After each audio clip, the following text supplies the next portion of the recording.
Time कम है, जल्दी थोड़ा दो चीज़ें रहती है यहाँ। आपको एक तरीके हो गए एग्रीकल्चर के बारे में बात हो गई, एग्रीकल्चर की थोड़ी नॉलेज हो, इसके ऊपर ज़्यादा फोकस कम करेंगे हम खेती बाड़ी के बारे में, क्योंकि ज़्यादातर आप खेती बाड़ी से नहीं जुड़ रहे। आपको परिवार में खेती करता है, जितने बच्चे बैठे हैं खेती से जुड़ रहे हैं कोई, तो हम ज़्यादा स्कीम्स के बारे में नहीं जाएंगे। ज़्यादातर कोई लेक्चर करते हैं वहाँ कुछ हमारे जो मेन लेक्चर होते हैं वो हमारे जैसे 10-12 स्कीम्स है उसके बारे में, लेकिन आप खेती से नहीं जुड़े, लेकिन वैसे खेती के बारे में आपको पता होना चाहिए। तो जैसे एक तो होता है एग्रीकल्चर, एक होता है एग्रीकल्चरल, दोनों में डिफरेंस क्या है? एग्रीकल्चर में जो खेती बाड़ी है, एग्रीकल्चर में जो उसके साथ अलाइड ग्रुप हैं, जैसे कि पशुपालन है, अपना बागवानी है, लेक्चर हो रहा होगा आपका, इसी तरह जैसे मछली पालन है, वो अलाइड ग्रुप है। अब अगर बात करें हम तो खेती बाड़ी की एग्रीकल्चर की कितनी यूनिवर्सिटी है अपने, जिसके अंदर हरियाणा के अंदर एग्रीकल्चर जो अलाइड यूनिवर्सिटी कितनी है पता है बेटा किसी को? अगर आप ये अभी खेती बाड़ी के अंदर जो जैसे सर बता रहे थे, अगर आपने एग्रीकल्चर में आगे ग्रेजुएशन करनी है और उसकी क्वालिफिकेशन क्या है, तो सबसे पहले पता होना चाहिए हमें जो एग्रीकल्चर की 3 यूनिवर्सिटियाँ हैं, पहले सिर्फ एक यूनिवर्सिटी होती थी HAU Haryana agriculture university Hisar, और अभी वहाँ एक अलग से एनिमल हस्बेंड्री अलग से बन गई लुहास के नाम से, लाला लाजपत राय के नाम से। और अभी तीसरी जो बागवानी की यूनिवर्सिटी बनी है वो कहाँ है? करनाल में महाराणा प्रताप के नाम से अभी बागवानी यूनिवर्सिटी बनी है। तो ये बेसिक चीज़ें हैं, आपको पता होनी चाहिए। अब बात आती है अगर आप एग्रीकल्चर सेक्टर में जाना चाहते हैं तो उसके लिए जैसे कि मैंने हमारी जैसे रूटीन में BSc होती है बैचलर ऑफ साइंस, उसी तरह BSc एग्रीकल्चर होती है जो कि कह सकते हैं जो 4 साल की डिग्री है। तो उसके लिए क्या क्वालिफिकेशन चाहिए? कोई भी बच्चा अगर +2 साइंस से है, मेडिकल से, नॉन मेडिकल से या एग्रीकल्चर से +2 कर रखी है उसने, तो वो उसके लिए एलिजिबल है। उसका टेस्ट होता है जिसका नंबर उसके अंदर एडमिशन वहाँ होता है, वो 4 साल की डिग्री करता है। उसके बाद वहाँ MSc के कोर्सेज हैं, PhD के हैं।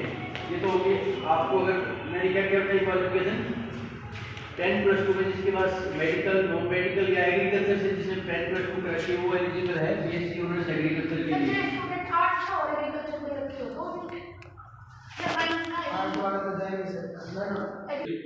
इसकी क्वालिफिकेशन है BSc ऑनर्स एग्रीकल्चर, तो उसके लिए आप अप्लाई कर सकते हैं।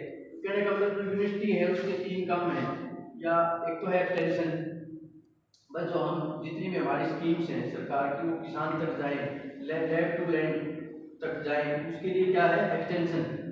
उसके अंदर जैसे आप कृषि विभाग में कहीं भी कार्यरत हो सकते हैं। दूसरा, अगर आप यूनिवर्सिटी के अंदर ही वहाँ मान लिया MSc PhD करके टीचिंग में जा सकते हैं, जितने भी।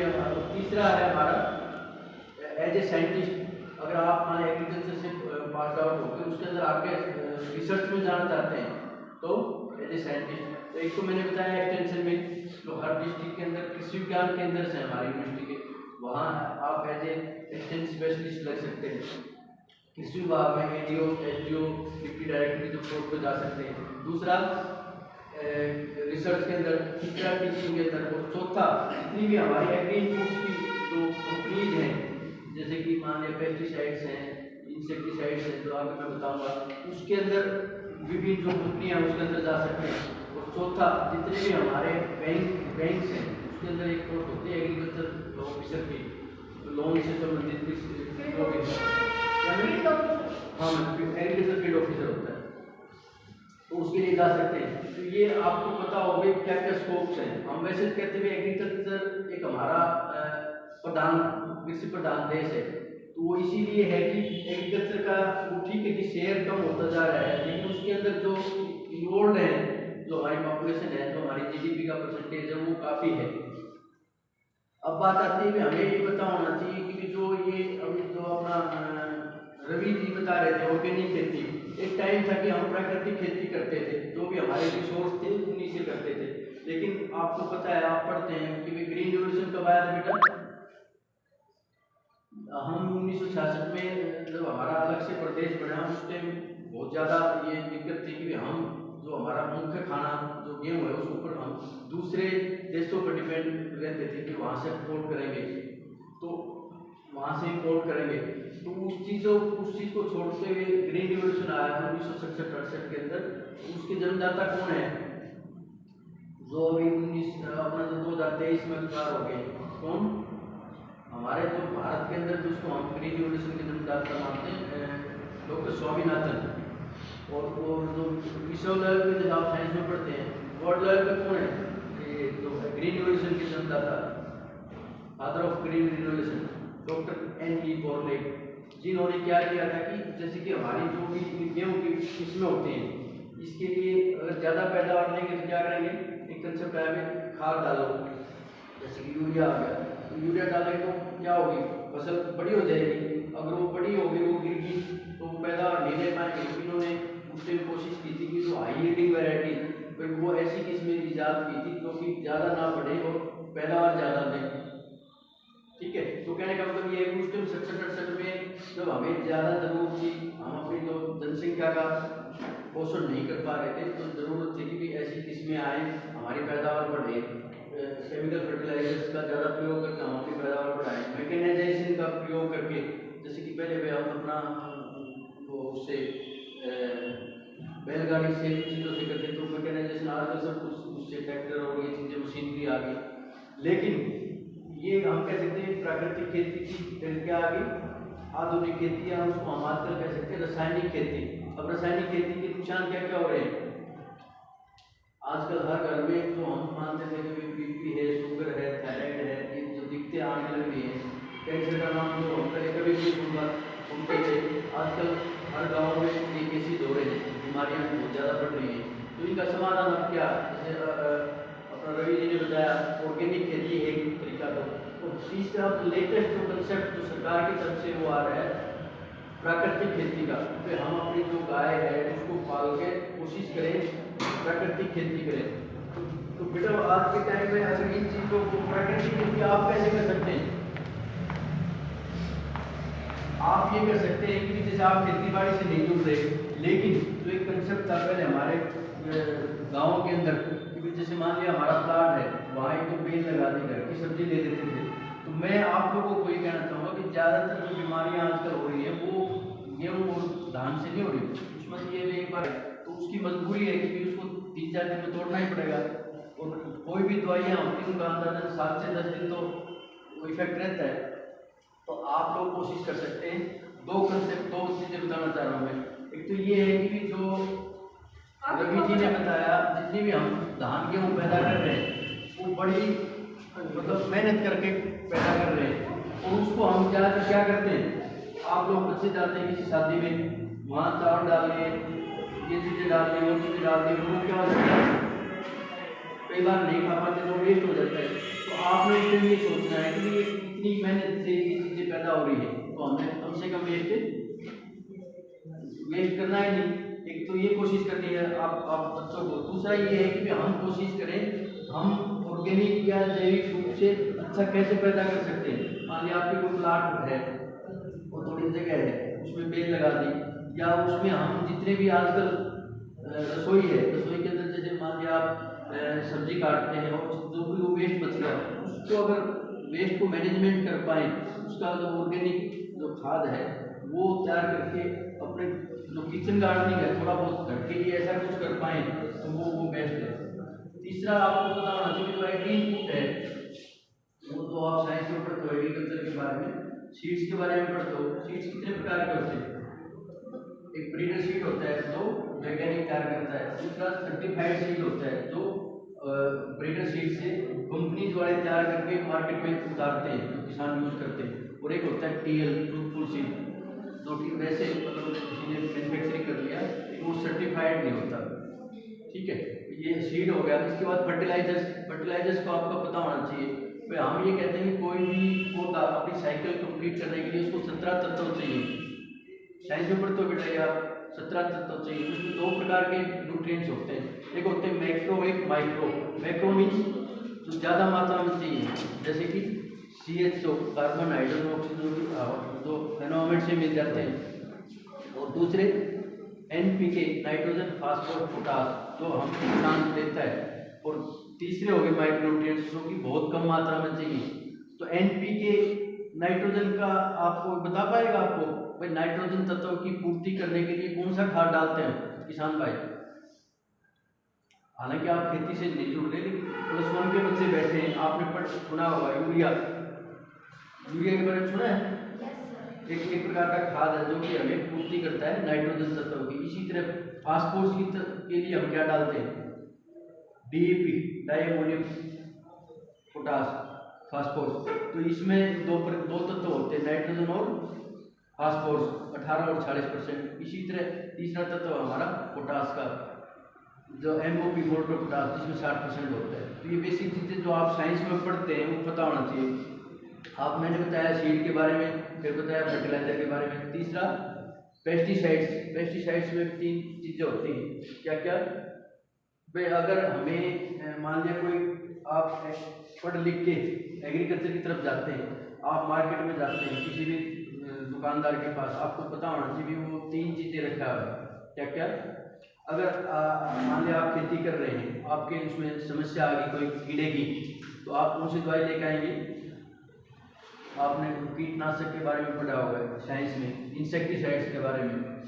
अगर कोई मान लिया खरपतवार आपके खेत में हो रहे हैं, तो आप किस टाइप की दवाई लेकर आएंगे? खरपतवार नाशक दवाई, जिसको आप वीडीसाइड्स बोलते हैं। ठीक है। और तीसरा, अगर आपके खेत में मान लीजिए कोई बीमारी लग गई, तो वो ज़्यादातर किसके कारण लगती है? फंगस के कारण। उसके लिए क्या लेके आएगा? फंजीसाइड, फफूंदनाशक। तो ये आपको पता होना चाहिए बेसिक सा कि भाई आजकल किसान जाता है मार्केट में, वो उसको कि ये समस्या आ रही है, वो हो सकता है दिक्कत एक थी, उन 3 दवाइयाँ दे दी। लेकिन एक पढ़े लिखे होने के नाते अगर आप ये कोई चीज़ कर रहे हैं तो आपको बेसिक चीज़ पता होना चाहिए भाई मेरे खेत में पहले डायग्नोसिस हो जाए उस चीज़ का क्या है। ठीक है, उसके अनुसार ही वो चीज़ एग्री इनपुट उसमें डालना चाहिए। इसके अलावा और कोई आपका क्वेश्चन है तो बताएं। दूसरा बच्चों में ये करनी है तो थोड़ा मैंने कोशिश की है एग्रीकल्चर की थोड़ी जो नॉलेज आपको बेसिक सी पता होनी चाहिए। और कभी भी कोई पता करना हो, मान लिया आपका कोई स्पेसिफिक चैप्टर है साइंस में जो एग्रीकल्चर का है, एग्रीकल्चर से संबंधित है, और उसको आप और डिटेल में पढ़ना चाहते हैं या कोई टीचर अवेलेबल नहीं है, तो सर के माध्यम से आप हमें कभी भी टाइम कर सकते हैं कि जी ये साइंस का चैप्टर है जो एग्रीकल्चर से रिलेटेड है, आप इसको हमें कवर कराएं। ठीक है। दूसरा एक कोशिश रहती है इस टाइप के जो प्रोग्राम्स होते हैं बेटा उसमें मोटिवेशन भी रहे। जैसे आजकल आप एक फिल्म आई हुई है 12th फेल, देखिए किसी ने? ये देखिए। चलो अगर हमें कोशिश करें कि एक अच्छी फिल्म है मोटिवेशन के हिसाब से, कई बार रूटीन में आप आजकल बच्चे फ़ोन देखते हैं और कुछ चीज़ें देखते हैं, तो इस टाइप कुछ अच्छी चीज़ें ही देखें। उसमें भी ये है कि जो 10वीं के बच्चे हैं अभी +1 में आ गए, तो अभी तक आपको ये चीज़ें होना चाहिए कि मेरा इंटरेस्ट हर किसी बच्चे का, जैसे कोई किसी का बोलने में है कि मैं अच्छा लेक्चर दे सकता हूँ, किसी का है कि कल्चरल एक्टिविटी में, किसी का किसी उस चीज़ में। तो बच्चा 10वीं प्लस या 9th 8th प्लस के बाद उसका एक इंटरेस्ट इस चीज़ में है, वो उसको पता होना चाहिए कि मेरा किस चीज़ में इंटरेस्ट है और आपका विजन क्या है कि मैं ये आने वाले टाइम में मैं ये बनना चाहता हूँ।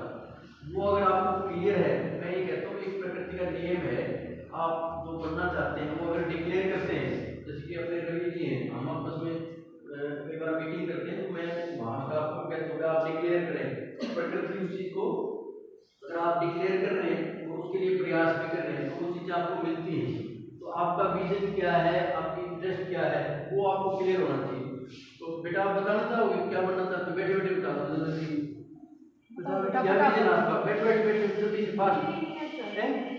नेक्स्ट बेटा क्या? वेरी गुड, बोलो तो जल्दी बैठ, टाइम कम है। वेरी फास्ट, चलो बेटा फास्ट फास्ट है। सोचना नहीं है बेटा, सोचना चाहिए। अगर आप नहीं सोचा तो लेट है। सोचो इसके बारे में। नेक्स्ट बेटा बताओ। Very good. BSc नर्सिंग क्या? Teacher, good. क्या?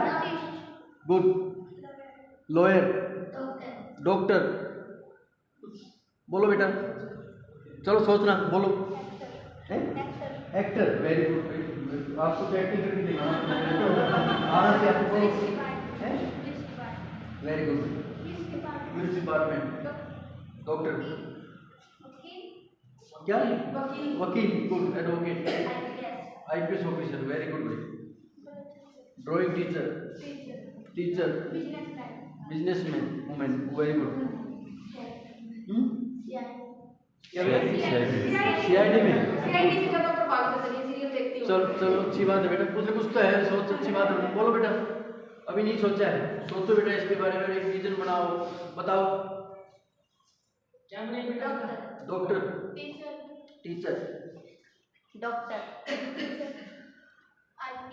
IPS officer, good. खिलाड़ी, गुड। क्या बेटा? पुलिस में, good. Singer, collector, very good. बेटा आप कुछ गाते हो? आप कुछ गाते हो कभी? आओ बेटा, वो जल्दी से आओ। किसी का सिंगिंग में इंटरेस्ट हो आप क्या एक्टिंग कुछ करते हो? तो मेरे कहने का मतलब ये है बेटा, जिसने आपने कोई चीज़ बोली है ना, वो अच्छी बात है, उसको फील प्राउड कि भाई मैंने कोई चीज़ बनना है, वो आपका एक विजन होना चाहिए, ठीक है। दूसरा मैं ये कहना चाह रहा हूँ कि जो आपने बोल दिया कि मैं एक IPS ऑफिसर बनना चाह रहा हूँ, मैं एक डॉक्टर बनना चाह रहा हूँ, तो वो क्या, उसके लिए आपकी बेसिक क्वालिफिकेशन क्या होनी चाहिए? अब हो सकता है आप मेडिकल नहीं ले रहे हो, वो कह रहे डॉक्टर हैं, तो वो उससे कोइंसिडेंस करना चाहिए। तीसरी चीज़, आप बोल रहे हैं, प्रकृति ने सुन लिया, आपने डिक्लेयर कर दिया, उसके लिए वो प्रयास कर रहे हैं क्या? आपने ये कहा कि जी मैं एडवोकेट बनना चाहता हूँ, मैं IPS ऑफिसर बनना चाहता हूँ, तो आपने कभी सर से मिलके, आपने किसी टीचर से मिलके वो चीज़ कोशिश की है क्या कि मैं ये बनना चाह रहा हूँ, उसके लिए मेरे को क्या क्या करना पड़ेगा, ठीक है? तो वो होनी चाहिए, फिर उसके लिए आप कितना प्रयास कर रहे हैं। तो मेरा ये मानना है, अगर आपकी एक अच्छी सोच है, तो उस सोच के साथ, अगर आपने जो सोचा है उसके साथ आप वो प्रयास जो आपका करना चाहिए वो करते हैं, तो परमात्मा वो देता है, ठीक है। तो मैं इन्हीं शब्दों के साथ धन्यवाद करना चाहता हूँ अपने स्कूल का, सबका, और आप सबका कि आपने हमें टाइम दिया। वो इसका सक्सेसफुल होना जब है कि बेटा जब आपको एक ये जैसे मैं सुबह आया, सर ने 10:30 दिया, 10:30 बजे आ गया, पता चला कितने थे, 10 बच्चे थे, अब आप ज़्यादा आ गए, तो कोशिश करो बेटा कि जैसे सर आए हैं अभी अच्छी चीज़ें बताएंगे, वो आपके ऊपर डिपेंड करता है कि आप कितना इसमें इंटरेस्ट ले रहे हैं। सर के पास तो बहुत कुछ है, आप उसमें से क्या क्या वो पूछना चाह रहे हैं। कोशिश करेंगे कम से कम एक कॉपी पेन जरूर लेके आए। तो बेसिक चीज़ आपको 10 चीज़ें बताइए, 2-3 चीज़ें मेरे को नहीं बताती, वो नोट हों, ताकि आपको ये रहे। अब मैंने कोई चीज़ बताई है, जैसे अलग अलग बता दी, यूनिवर्सिटी के नाम बता दिए, और चीज़ बता दी, अब आपके एक बार दिमाग में आए चली गई, अगर आप वो नोट कर लिए होते तो ज़्यादा चांसेस रहते हैं। तो कोशिश करोगे कोई कॉपी पेन जरूर लो, सर का लेक्चर रहेगा तो कुछ मेन चीज़ें जो आपको नहीं है वो नोट किए होंगे अगले दिन के लिए। और कोशिश करोगे कितने दिन का क्या बचा? 5 दिन का है बेटा, इसमें सिंसियर रहो, कोशिश करो ज़्यादा से ज़्यादा चीज़ें जैसे कि जो आपने बताई हैं, सर जिसने मान लिया एक्टिंग का बताया, और वो कोशिश करो एक्टिविटी और जो होती है वहाँ उसको बाहर निकालो, ठीक है। तो आप सबको शुभकामनाएं, ठीक है, थैंक यू।